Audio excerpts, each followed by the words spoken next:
Hi, my name is Reets. Thank you for joining me tonight as I read you the story of Seabiscuit, a little racehorse. Don't forget to like, subscribe, and let me know what stories you would like to hear next. Sweet dreams! Once upon a time, in a soft green valley in California, there lived a little brown racehorse named Seabiscuit. He was the grandson of one of the fastest horses who had ever lived, Man-o'-War. But Seabiscuit was not very big, and his legs were a bit crooked, and when he was young, nobody thought he'd amount to much of anything. His favorite thing to do was take naps, rather than run. He didn't do very well in the first few races he ran, so his owner stopped racing him. He used Seabiscuit to train his other horses by making them run alongside Seabiscuit on the track. Then Seabiscuit's jockey would hold him back and the other horse would pull ahead.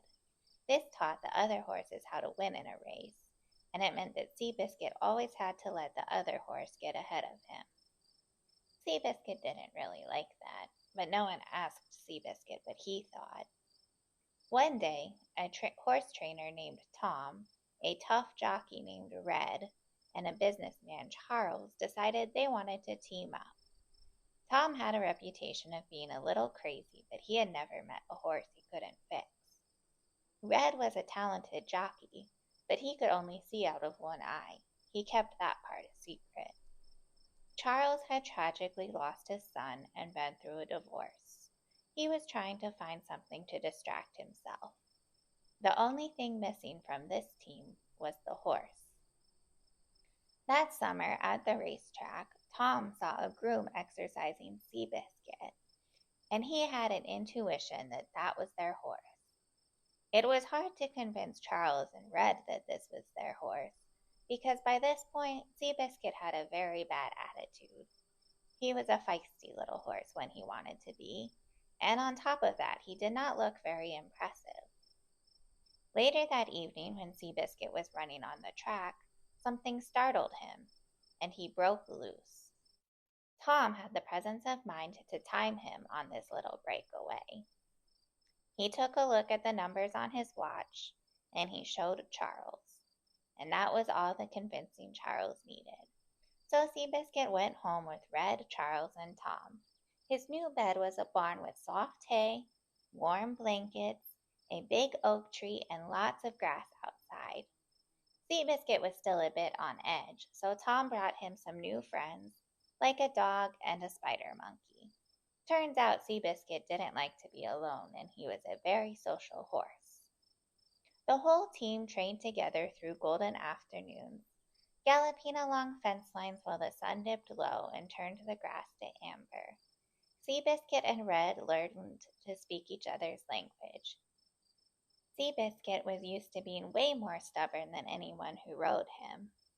It turns out Red was just as stubborn.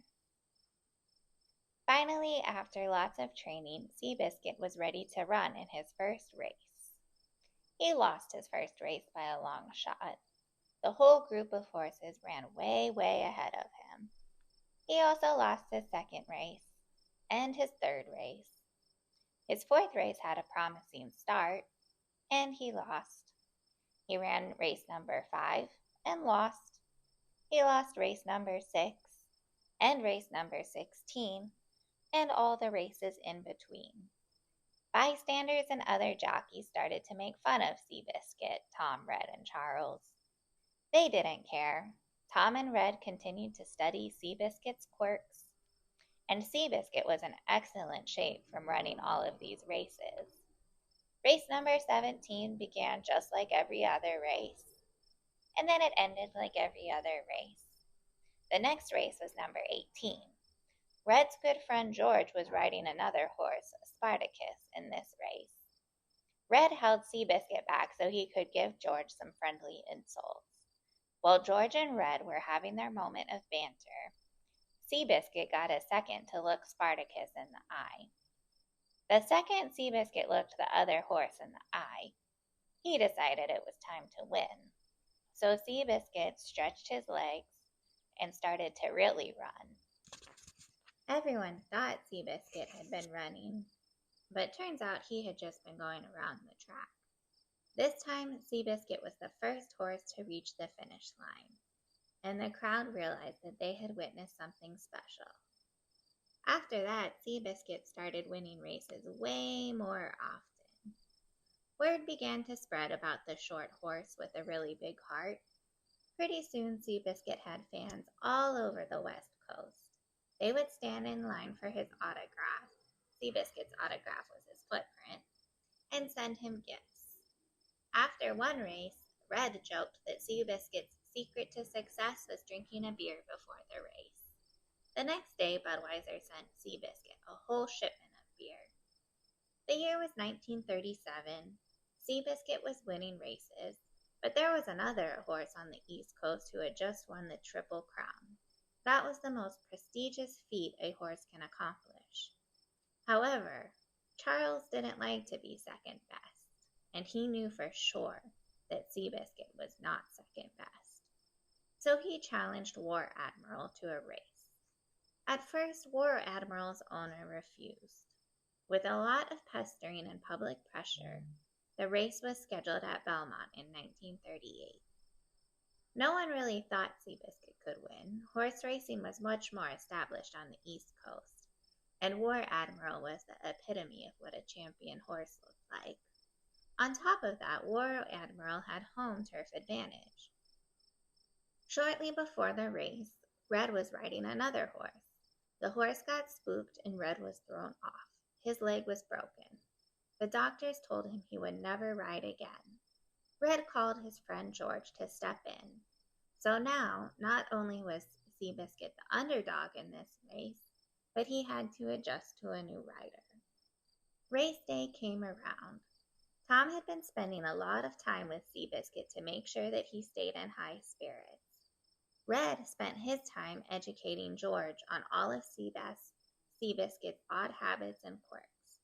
Most importantly, he let him know that if you hold Seabiscuit back and let him look his opponent square in the eye, then Seabiscuit will take over from there.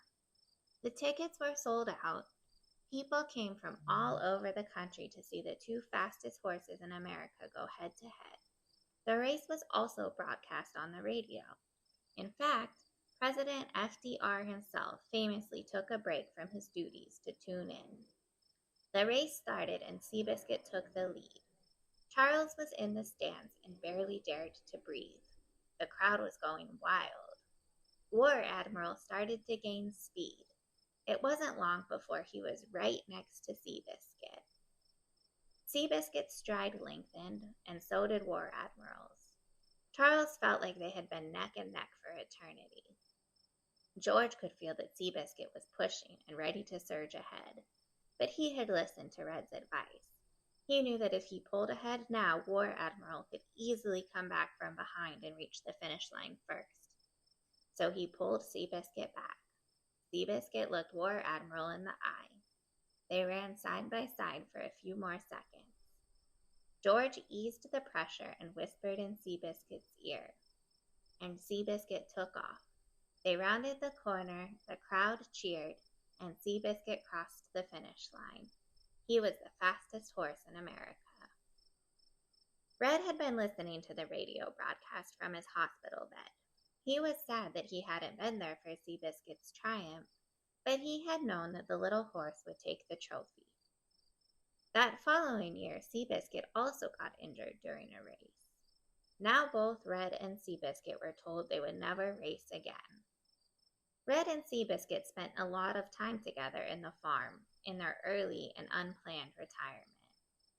This went well for a few months, but the stubborn horse and the stubborn jockey weren't ready to retire. No one thought it would be possible for Red to ride a horse again, much less race. And Seabiscuit was a legend of yesterday. But you couldn't tell that to Red and Seabiscuit. They couldn't be stopped. And in 1940, Red saddled Seabiscuit up and headed to the starting gate. The duo had returned to the track to run the Santa Anita Handicap for a winner's purse of $100,000.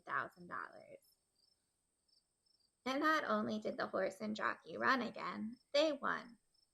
And that's the tale of Seabiscuit, the little horse who became America's favorite. Sweet dreams.